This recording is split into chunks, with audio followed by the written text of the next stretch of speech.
Hello pre-calculus students, and welcome to a video on some applications with functions. And specifically, these are applications that are intended to help you get more comfortable with function notation using different kinds of problems. One of these is more of a numerical or algebraic application. The other two are more situations or actual application problems. Okay, so let's look at this first problem.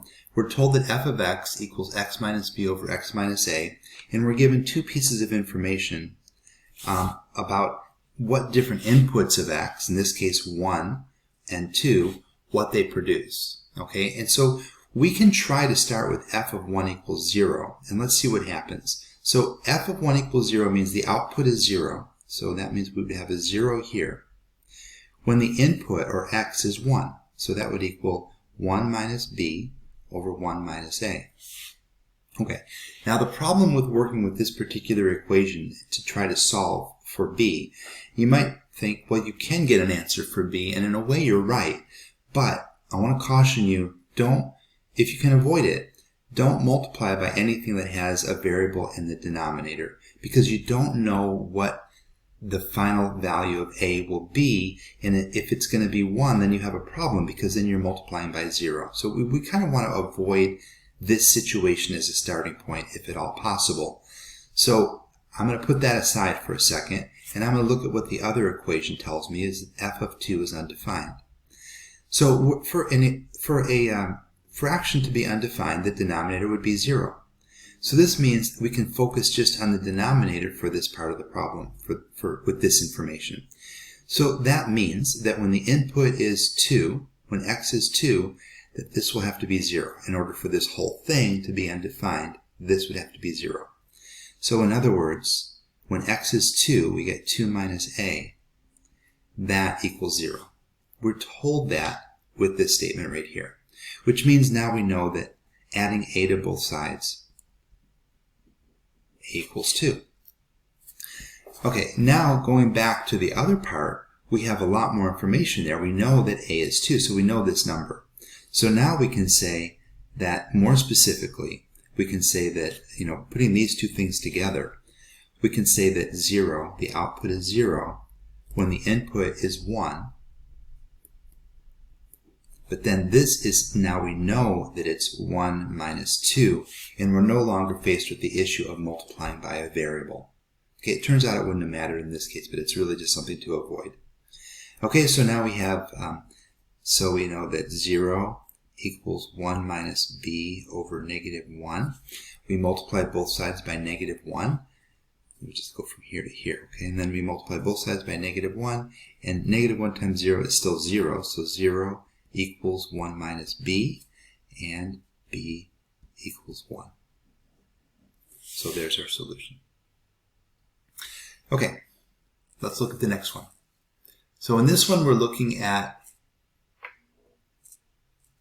a rectangular garden with a perimeter of 100 feet, and we want to express the area of the garden as a function of the width of the garden, and we want to find the domain. Okay, and with the domain, that means we're actually finding what the maximum area is, because we're going to be looking at the area as a function of width.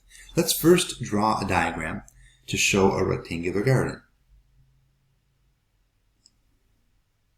Okay, and if nothing else, we know that this is some length and this is some width. Okay, it's always the case. But we also know that the perimeter is 100. So we're going to use this fact now. So we know that 2L plus 2W is 100. Now we want this as a function of W. So we're going to want to solve this for L, because if I solve this for L, I can replace the L with an expression that has just W. Okay, if that didn't make sense, just watch and it'll make sense as we do it. I'm going to first divide both sides by 2, so I get L plus W equals 50. And then, as I just said, I'm going to solve it for L, so L equals 50 minus W. Now, the reason that I solved it for L is because now you can see that I can replace L with 50 minus W, and now we can use our formula for the area of a rectangle, which is length times width, except I'm not going to call this length anymore. I'm going to call it 50 minus W. Okay, so then the area as a function of the width only is 50 minus w times w.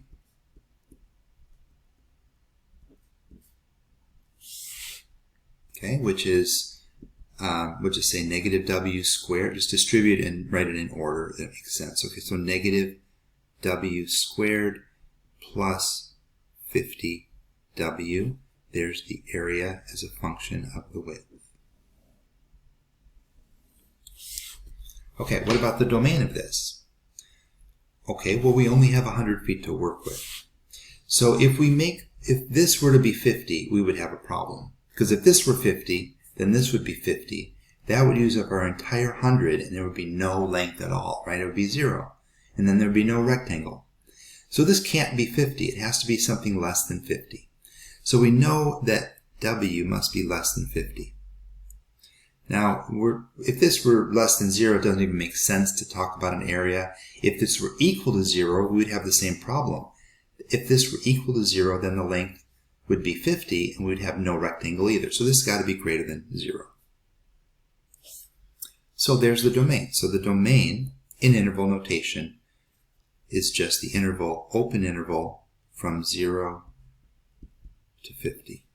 And by the way, now that we know what the maximum domain is, we know we can look at this function. If we wanted to, we could look at this function, which is a downward parabola, right? It's a quadratic.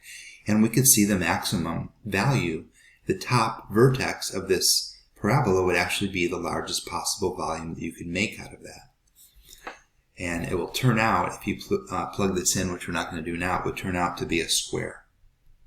It would turn out to be 25 by 25. Be the maximum value. Okay, let's look at our last example. All right, so this is an example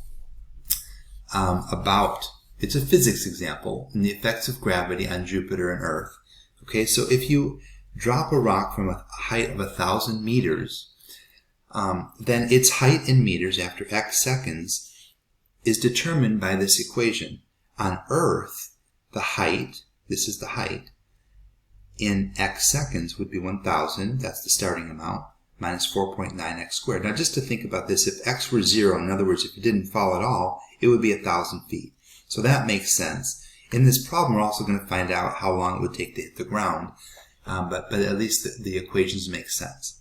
All right, now so A just means use the function that's given. So we have to the nearest tenth of a meter, what's the height of the rock when x equals 2 seconds on Earth and on Jupiter. So we're just looking for E of 2, which is 1,000 minus 4.9 times 2 squared.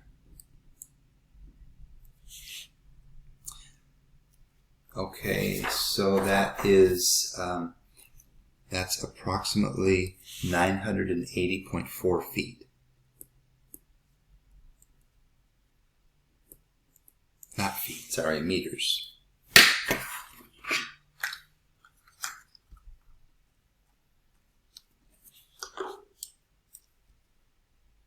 Because we're given up here that the height is in meters. Okay, and then on Jupiter, so J of 2 would use the Jupiter equation, and that would be 1,000 minus 13 times 2 squared, and that ends up being approximately 948. 0.0 to the nearest tenth, because we're asked to the nearest tenth, 0.0 meters. Okay, there's part A. Part B goes in the other direction and asks to the nearest tenth of a second, how long will it take for the rock to be halfway down, or 500 meters from the top, its initial height, to the ground. So the final height here would be 500. So on Earth, it would be 500. That would be our height, because remember, E of x is the height on Earth, and J of x is the height on Jupiter. Okay, so that would be 1,000 minus 4.9, and we're looking for the time, so x is the variable. Okay, let's subtract 1,000, so we get negative 500 equals negative 4.9x squared. So we end up with negative 500 over negative 4.9 equals x squared, right? That means that this will give us,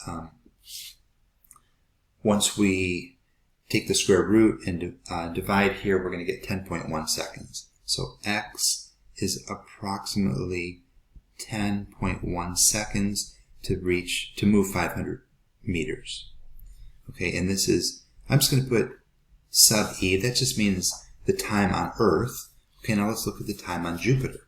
So this would be almost the same equation. 500, that's our final height, equals 1,000 minus 13. Oops, we're up here. Equals 1,000 minus 13x squared.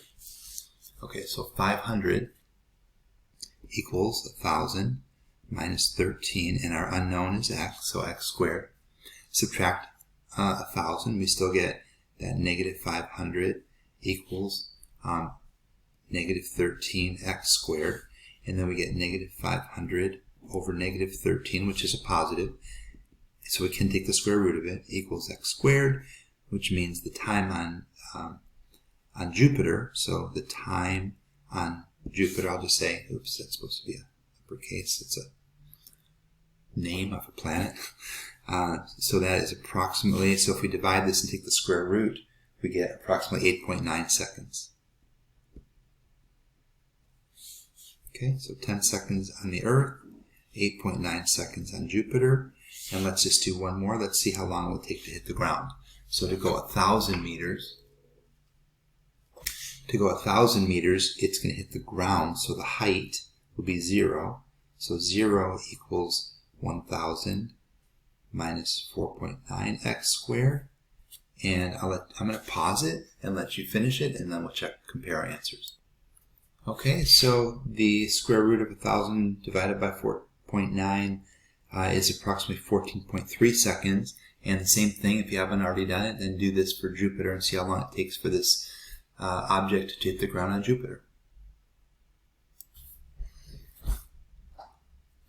Okay, so there's 8.9 seconds for it to fall 1,000 meters on Jupiter and 14.3 seconds on Earth. Just a little connection here for those of you taking physics. On Earth, the gravity, the force of gravity, or the acceleration due to gravity, which we sometimes call g, is approximately 9.8 meters per second squared. Sorry, meters per second squared. And on Jupiter, gravity is, this is gravity of the Earth, gravity of Jupiter is approximately 26 meters per second squared. Okay, I used S or SEC for seconds. By the way, Jupiter, which is a gaseous planet, I believe that the gravity is measured, because the gravity is different at different heights from the center of a planet or from any mass. And so in Jupiter, I think it's measured from the top of the clouds, and on Earth it's measured from the surface of the Earth. If you were on the top of Mount Everest, you're a little bit farther from the center of the Earth relative to the size of the Earth. It's a little bit, and so you lose a little bit of weight when you climb to the top of Mount Everest. When you're in an airplane, you lose a little bit more.